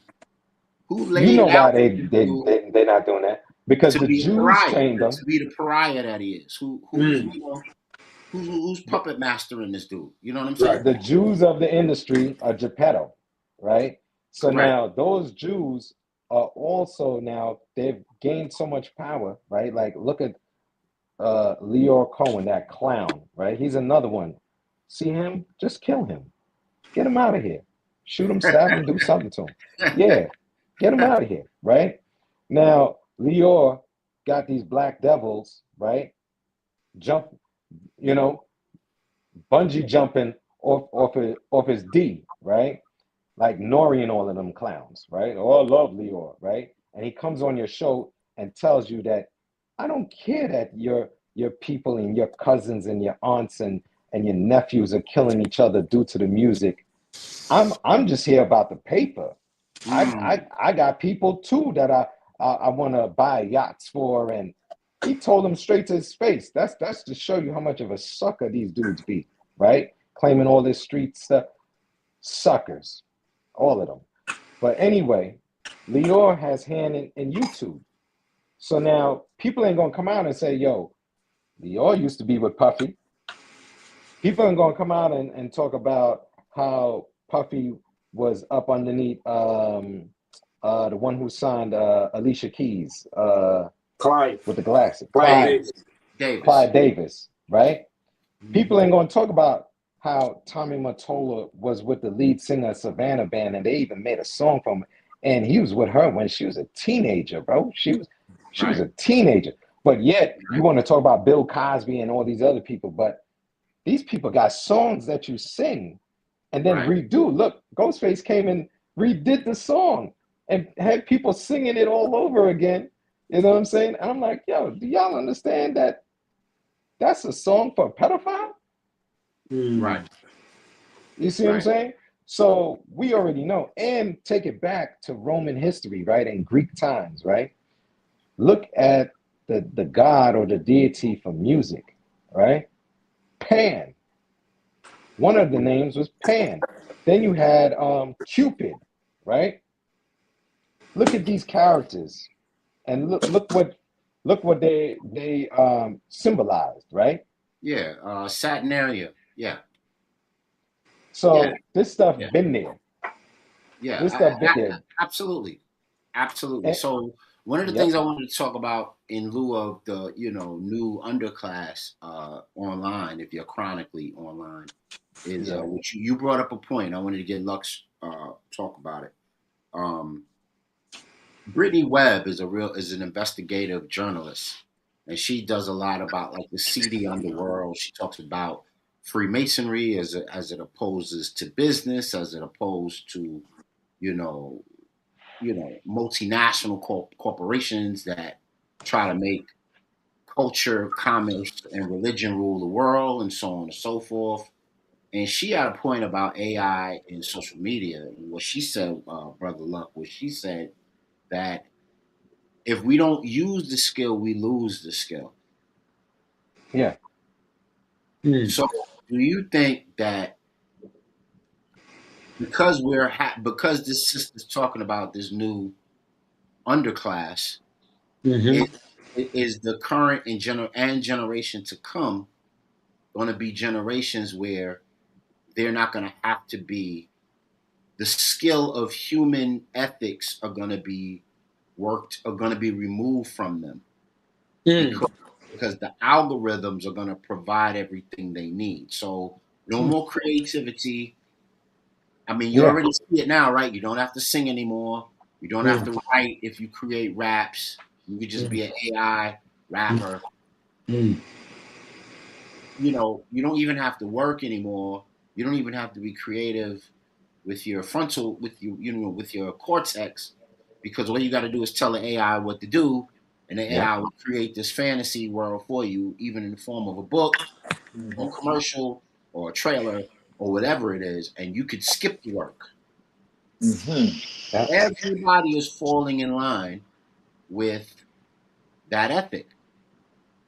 It's Mm. going to save me money, save me time, save me thinking, save me, save me, save me. And then, of course, if you don't use the skill, you lose the skill. What is your thought on does that create a class of people that will, ultimately be indigent of skills and personality and creativity? What's your thoughts? Well, yeah, I mean, yeah, yeah, absolutely, Yeah. absolutely. I mean, hey, look, like, okay, cool. Like on real time, like I told, like, okay, cool. Like the people that are like into like, okay, they like to get into like the whole sovereign citizen sciences and things like that, right? And you Mm-hmm. got these different groups. You know what I'm saying? And what they do, what they all have in common, out of all the differences they have one thing in common. They all sit down and they read. They sit down and they read. They sit down and they study. And you know what?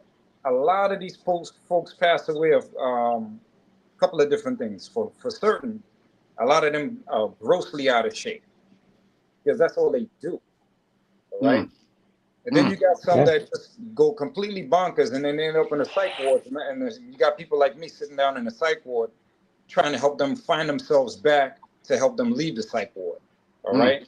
So again, and that's just real time example. It's not too far from what you're putting on the table right now as a No, topic. I know where you're going. I'm just Yeah, gonna let you go with it. Go ahead, bro. yeah.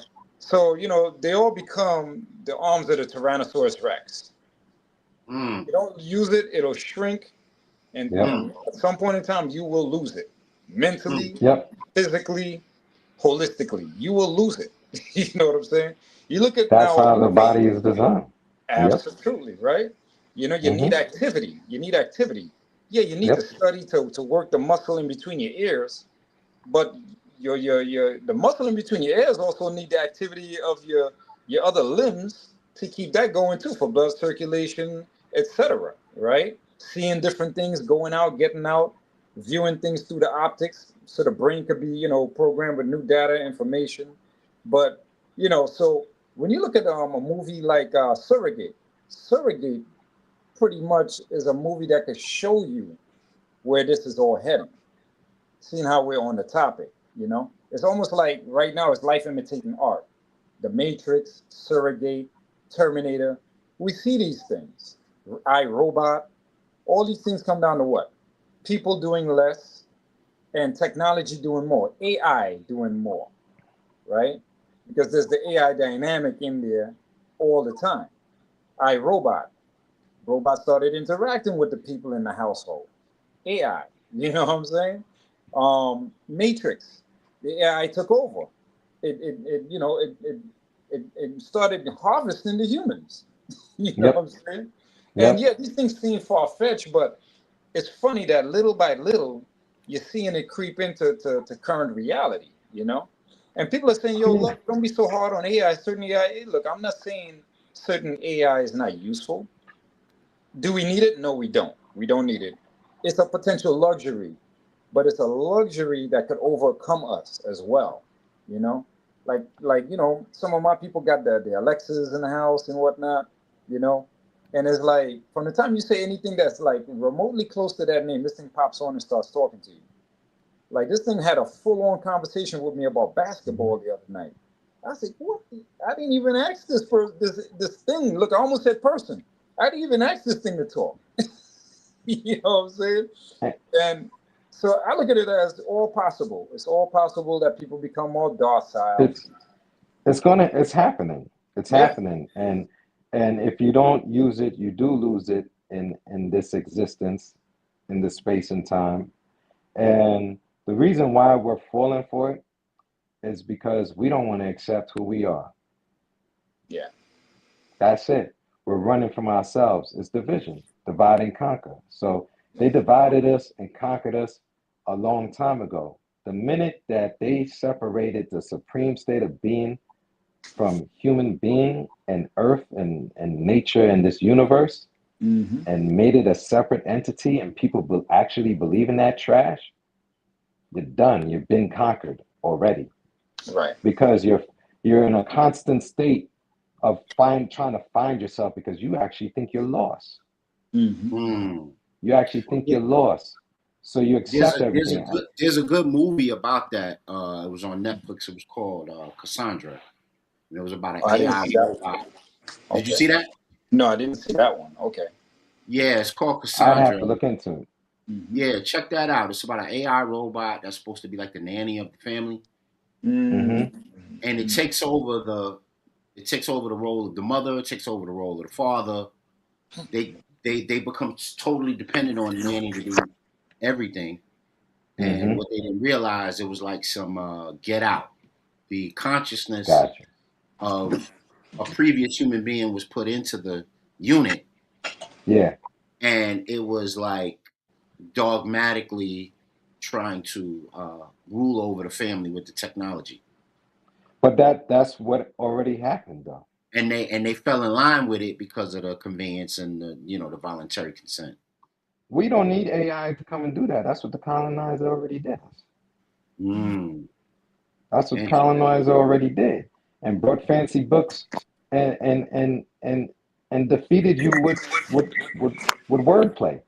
But to add on to what you're saying directly, with the as far as in this near future, if we don't use our brain or use our physicality, are we going to lose? Absolutely, because the universe does not replicate excess. Right. Right? So therefore human beings cannot replicate excess. Right? Yeah, man. So Yeah, man. the human body can't do it neither. And if something was to happen where well, let me finish this point. So my point is this: if it doesn't have any more usage, it slowly removes itself from this existence. It no longer exists. Like we had animals that once existed that no longer are here because they don't serve a purpose now, right? So it's the same thing with the human body. Now I'm gonna give you very simple to show and prove what I'm saying is accurate, right? You have a part of the body, it's called the lymph nodes, and you have a liquid type substance that would be the closest thing to water, and in the human body it's called lymph, right? So you have a whole system, we call it the lymphatic system. Lymphatics. Yep. The lymphatic system, this is why Noble Ali said, study yourself, know yourself. And when you think you know yourself, study yourself again. Yeah. Right? Because now you've gained this knowledge, you heighten yourself. Now you're how you see yourself is going to be different. Now analyze yourself through those new eyes and see what you see, right? So now the lymphatic system, how it operates is that you having physical movement, you are the heart or the pump for that lymph. And the importance of that lymph in the body is to remove toxicity out of the body, out of the organs, out of every aspect of the body, right? So if you have no movement, you're just going to pile up toxicity inside the body. So that's one. So you have to have physical movement, right? Now, another thing, your joints. If you don't use your joints, so the human body was designed for movement. It wasn't designed to sit long. It wasn't designed to lay long, and it wasn't designed to stand long. And if you analyze it, laying is just like standing. It's just that the pressure is in different places at that point, right? So it just goes to show that the human body was actually designed for movement. So as human beings, the reason why we are passing on so fast and we're disease ridden, and we're magnets for disease now, is because we come like still waters, right? When you have a little pond of water, right, versus like a river, which is running water will tend to be purified or through the rocks or be more cleaner, and the wiser decision to drink if you're out in the wild versus a pond of water. Why? Because that pond of water is sitting there, has no movement, no oxygen, the cells inside the water, it's not moving, so therefore it can't defend itself against parasites, and parasites collect in this pond of water, right? The same way with a human being. And the body's trying to, if you study your body, you will learn who you are, and you'll know what you're supposed to be doing, and you'll know what not to do, right? So you have to have physical movement for your joints not to lock up on you. And people with osteo and all of this now is because they don't have the physical movement. It's proven that the kneecaps, how it replenishes itself is through actual usage every day, through usage. The more usage, the more rapid the repair is, right? And that goes for every single joint. And we're mainly comprised of joints, right? In the human anatomy, in the skeleton system, right? We Yes, have sir. more joints. Yeah. So, and the human body itself is 75% water, and the brain sits in 85% water. The brain is 85% water. So what do you rather do? Have movement? And like my brother was saying, education is a form of movement, right? Because you're thinking. So the electrical current is right. Touch, our senses, all our senses is tied to a form of movement. Even inhaling, taste, touch, right? All of those things has to have movement incorporated for it to be useful, right? So it shows and prove throughout the entire, just your body alone. You don't have to know nothing else about this world. You need movement So let me to ask you a to question. to. Mm-hmm. Let me ask y'all a question. Let's build on this last point before we close out.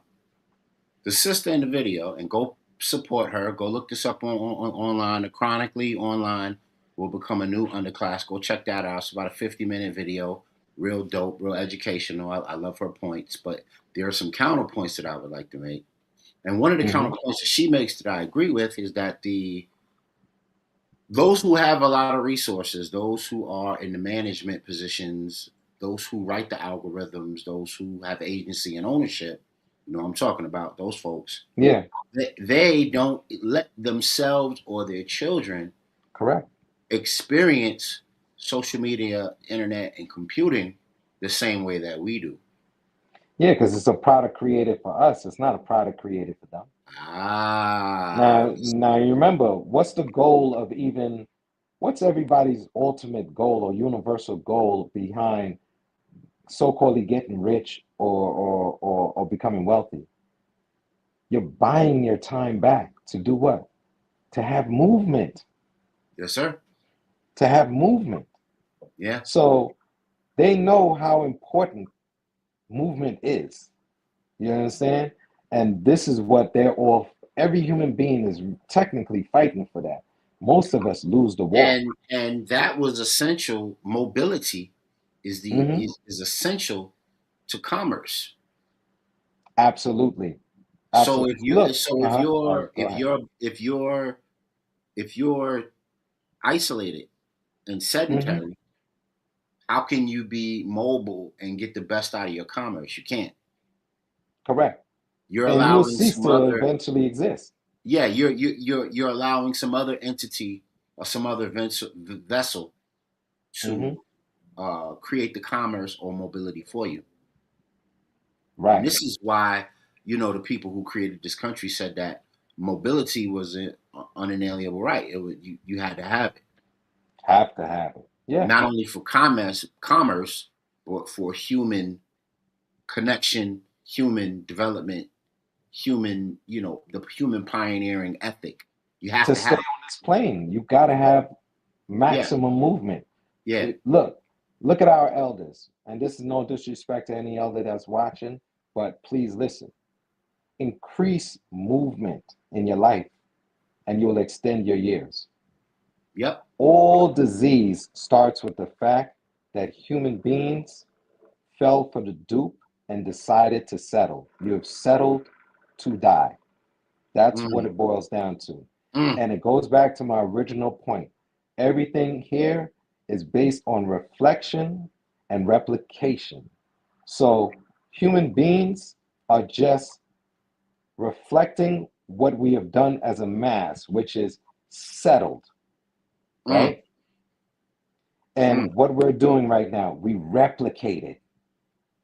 We're replicating it. This is why you have so many other states, so many. In time before this, before we named any, settled for names, you see the words I'm using? It tells you automatically. You just got to listen. Settlers. Settlers. You have Settlement. explorers. Yeah. Right? Yeah. And what I said earlier, when the body has no movement or when the body settles, what's taking place? It becomes a magnet for what? Your worst enemy, or some people that actually know the devil, which is parasites. So, Brother Luck, do you have a contrary opinion or a add-on to this real quick? Because it's almost time for us to get ready to go. No, actually, I don't. Okay. I agree. And I just want to add one thing. You saw that go chart ahead. you put up? You saw that chart you put up? I want to add two things, right? I've been saying the type of war that we're in is a biochemical war. It's biochemical warfare. We have to understand it's just on this existence to grow, you need opposition, but you got to know the game that your opposition is playing, right? And it's a process of elimination, but how are they eliminating? This ain't the times where they chopping up bodies and crushing you with rocks and all this madness and hanging you and all of that. No, that them days is not over, but it's minimal because they found better strategy, biochemical warfare. And how they're doing this, they studied anatomy, they studied themselves. Well, they showed you in the oops baby moment they had a couple years ago. Yeah. This if you put up that chart, if everybody watches that chart, I can show you how everything in that chart is linked to the endocrine system, all of it. My thing is blocking a little bit, but anxiety, all these things are chemical responses in the brain due to the hormones that's released by the glands of the endocrine system. Everything here deals with that. Even down, I can show you culture, community, how all of that links to the endocrine system. How you even produce a thought. Most people, I've asked people before, where do your thoughts begin and end? We could see the process, right? We could make a cell phone. I had a thought, I created a cell phone. But where did that thought begin at? How do you manifest thoughts? People believe in supreme entities that they've never seen. They claim, some people. I had a brother tell me, entity talks to him. Hey, it is what it is, right? Me, I'm very practical and common sensible, and I study myself and I study my surroundings and I study the relations. I don't study the differences. The answers are in the relations, right? Part of your thought, because your mind is not here, your brain is here, your mind is out there. But how does out there connect with what's in here, right? Biochemistry. Absolutely. You cannot produce a thought without that endocrine system. Absolutely. And the Kemites of old, I could show you in every ancient civilizations, Hinduism, I could keep going all over the world. I could show you with the Mayans. What did they study when they started to collapse as human beings? The endocrine system. Every last one of them. To kind of support what you're saying, When I teach my students in chemistry, we always talk about, protons, neutrons. But Ooh, when you yeah. get when you even get a covalent or ionic bond, there has to be a waste material after that bonding happens. And Yes. that waste material is what gathers in the cell, and then the cell membrane takes the waste material out of the cell. And then, of course, like you just mentioned, the endocrine system is responsible for removing it. So, but Absolutely. yeah, and it's healthy to have every part of that. Yeah. Every Yeah. part of that is a healthy experience. If you don't have those healthy experiences within the cell body, then you just build up a lot of atrophy, a lot of wasted material, and then the cell gets poisoned and starts to, die and waste Mm-hmm. away, etc. So, yo, man, this was dope. No, yeah, I didn't think I was gonna get a chemistry lesson and a bio lesson when we do our higher discussions, but you got one tonight. Don't sleep on the program. It's 10 p.m. We're glad y'all could tap in. We got Brother Luck, we got Brother Rule, we got the Vic. This was a great Real HD show. Make sure y'all like, share, and subscribe. Turn on all your notifications so every time we have a Real HD show, you can tap in with us and have a higher discussion. Don't forget to timestamp anything that you found helpful or outstanding on this replay. And Brother Rue is going to send us his invoice, giving us a great show tonight. Brother Luck is going to send us his invoice for giving us a great show tonight. And we're going to get these two brothers paid because, revolutionary minds need to eat too. All right. Absolutely. Absolutely. You know what I'm Oh saying? man. So y'all tune in next time, and we will rock out. And y'all, peace and love. Y'all walk with power, and we will see you next Wednesday on the Real HD Show. Peace, y'all. Peace. Peace, everyone.